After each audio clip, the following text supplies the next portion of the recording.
वर्षों शिक्षा विभाग द्वारा जो पोर्टल खोला गया है स्थानांतरण के लिए, उसमें बहुत सारी शिकायतें शिक्षकों की आ रही है, निरंतर शिकायतें आ रही हैं।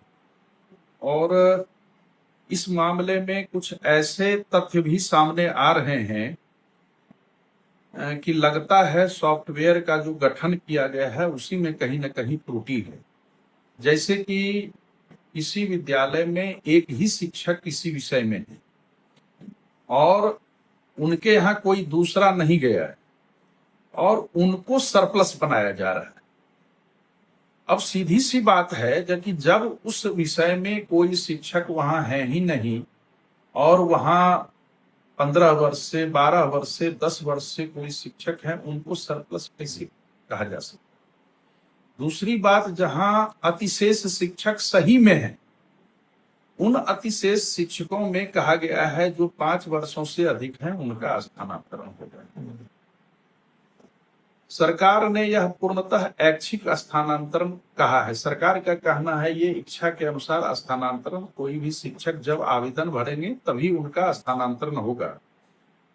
लेकिन एक नैरेटिव बन रहा है जो कि अधिशेष शिक्षकों को यहां से अन्यत्र भेज दिया जाएगा।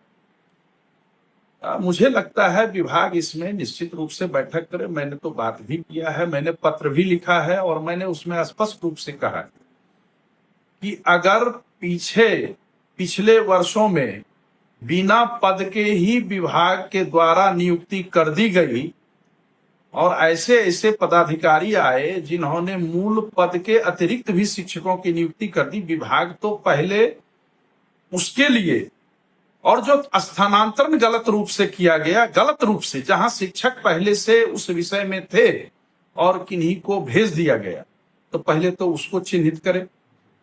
उन शिक्षकों को छोड़ करके ही उनको, जब कोई पहले से है तो उनका दावा वहां बनता है रहने का। जी, अगर उनकी इच्छा होगी तो पोर्टल में ऑप्शन दिया गया है और उस ऑप्शन के अनुसार वो जा कर सकते हैं।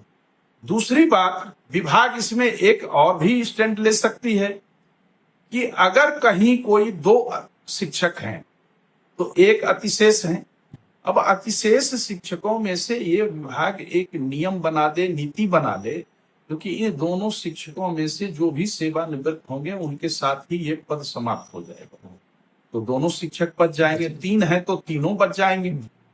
लेकिन मूल बात जो मैंने कहा, अगर शिक्षकों के निर्धारित पद के अतिरिक्त बिना राज्य कैबिनेट के निर्णय का शिक्षक का पद सृजित कर दिया विभाग ने, तो ऐसे पदों को भी चिन्हित करना चाहिए और ऐसे पद पर नियुक्त शिक्षकों का अगर स्थानांतरण हो गया, गलत ढंग से स्थानांतरण किया गया, तो उसको भी चिन्हित। स्थानांतरण में तो यही मूलतः देखने को आ रहा है क्योंकि जो 15 वर्ष से स्थानांतरण की बाट जो रहे हैं, जो नियोजन रूपी पिंजरे में कैद थे, वो आज राज्य कर्मी का दर्जा पाने के बाद, भले ही उनको वेतन राज्य कर्मी का मिल रहा हो या नहीं मिल रहा हो, वो अगर घर के पास जाकर के अपने पारिवारिक और सरकारी दायित्व का निर्वहन करना चाहते हैं तो उनको देखना चाहिए। तीसरी बात, सरकार धन्यवाद की पात्र है, चूंकि इन्होंने स्थानांतरण नीति बनाई, इन्होंने जैसे शिक्षकों की मांग पर शनिवार का हाफ डे है, माननीय मुख्यमंत्री महोदय ने घोषणा की। ये सब सारी बातें हैं, धीरे धीरे हो रही, इसमें और तेजी लाना चाहिए। लेकिन स्थानांतरण में जो त्रुटियां हैं, जैसे पति पत्नी वाला ऑप्शन नहीं खुल रहा, प्रधानाध्यापकों का अगर स्थानांतरण हो तो क्यों नहीं उनका राजकीय में होगा, राजकीय कृत में होगा, प्रोजेक्ट में होगा, ये भी होना चाहिए। मॉडल स्कूल का भी स्थानांतरण शिक्षकों का होना चाहिए, जो वहां फंसे हुए हैं, जो स्थानांतरण चाहते थे, उसके संबंध में तो खैर पत्र निकल जाएगा, मुझे लगता है पत्र निकल जाएगा। उसमें माननीय मंत्री महोदय खुद देख रहे हैं और माननीय मुख्यमंत्री महोदय भी इस चीज को अपने से अनुश्रवण कर रहे हैं, अपने स्तर से भी देख रहे हैं, जो कि शिक्षक पढ़ाए हैं। लेकिन उनके लिए अगर कोई ऐसा प्रावधान करने पड़े क्योंकि उससे शैक्षणिक गुणवत्ता बनी रहे, तो ये सब सारी बातें हैं। अब पति पत्नी वाला जो है, गंभीर बीमारी वाला जो है, ये पूर्व के नियम में स्पष्ट दिया गया है, लेकिन जो सूचनाएं शिक्षकों के द्वारा दी जा रही है इस बार उन बीमारियों को कहीं कहीं मैं ये सॉफ्टवेयर में नहीं ये किया गया है।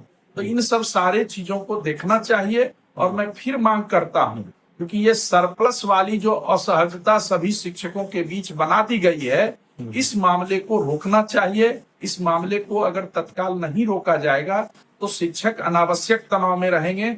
जब पूर्णतः ऐच्छिक स्थानांतरण का प्रावधान किया गया है, फिर ऐसा क्यों? और अगर अतिशेष शिक्षक हैं तो तीनों शिक्षकों में के लिए ऑप्शन रहना चाहिए। अगर वो जाना चाहे मनोनुकूल विद्यालय मिले तो ठीक है, अन्यथा जो रहना चाहे वो रहें।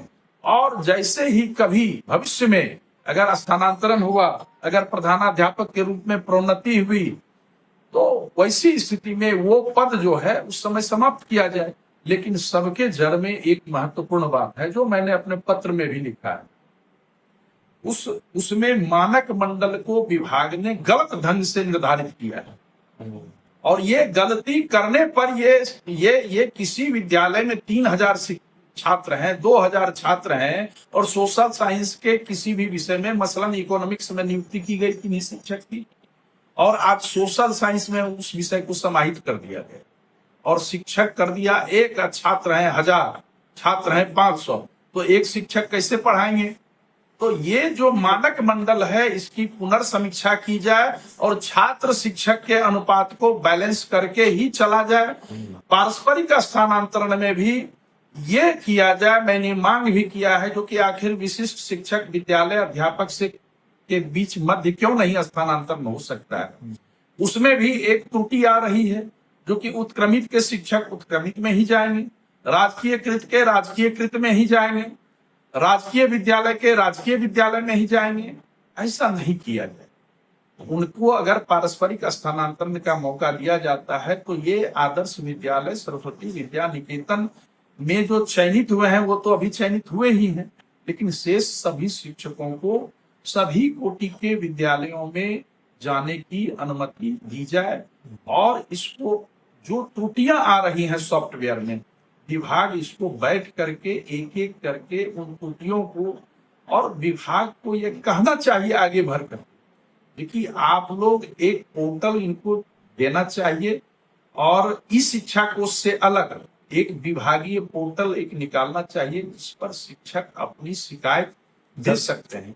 हो सकता है उन शिकायतों को देने से विभाग को और भी सहजता हो गुणवत्तापूर्ण शिक्षा में, स्थानांतरण की प्रक्रिया में, मानक निर्धारण में। अगर शिक्षक देंगे तो शिक्षक ग्राउंड जीरो पर पढ़ाते हैं, देखते हैं, वहां की सारी स्थिति को समझते हैं, तो उन सबको कंपाइल करके ये किया जाए। लेकिन स्थानांतरण की प्रक्रिया चलती रहे, इसमें इसकी त्रुटियों को सुधार करके इसको जितनी जल्दी हो सकता है त्रुटियों को सुधारा जाए और स्थानांतरण की प्रक्रिया निर्बाध रूप से चलती है।